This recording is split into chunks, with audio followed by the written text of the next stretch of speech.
Hello everyone, welcome to my YouTube channel Dream to English. In this particular video, I am going to discuss 10 phrasal verbs that start with G alphabet in English. If you want to make your English more professional and more stylish, you will have to learn use of phrasal verbs in your daily communication. So make sure do watch this video till the end. And one more thing, I have an amazing gift for you, and this is an ebook. By the help of this ebook, you can enhance pronunciation and vocabulary of your child following 8 tips which I have written in this ebook. My name is Dr. Ratan Patel and I am an English grammar trainer. I help many students in improving English grammar. So let's deep dive into today's topic, phrasal verbs.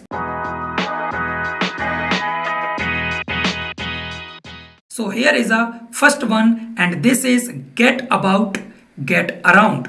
To move from place to place or from person to person. धीरे धीरे फैल जाना. She gets about with the help of a stick. Next one is get ahead of somebody.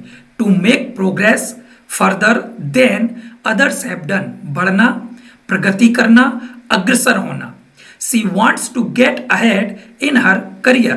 Now the next one is get back. To return, especially to your home. लौटना. We only got back from our trip yesterday. Next one is get through. To be successful in an exam. परीक्षा आदि में सफल होना.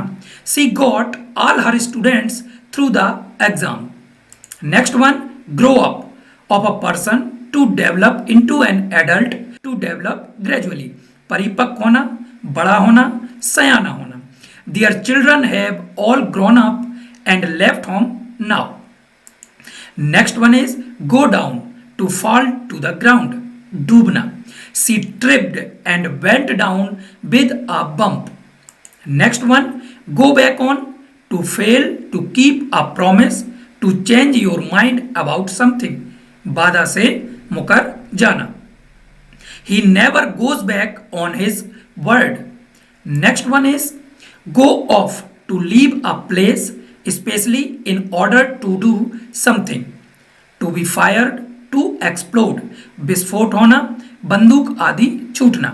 She went off to get a drink. The bomb went off in a crowded street. Next one is give out. To come to an end. To be completely used up. समाप्त होना. After a month, their food supplies gave out. Next one is get by. On, in, with something. To manage to live or do a particular thing using the money, knowledge, equipment, etc. that you have. How does she get by on such a small salary? I hope you found this video very helpful and very informative. If you have any doubt or question in your mind, put your doubt or question in comment section. Don't forget to like, share and subscribe this YouTube channel. See you in the next video. Till then, take care. Bye bye.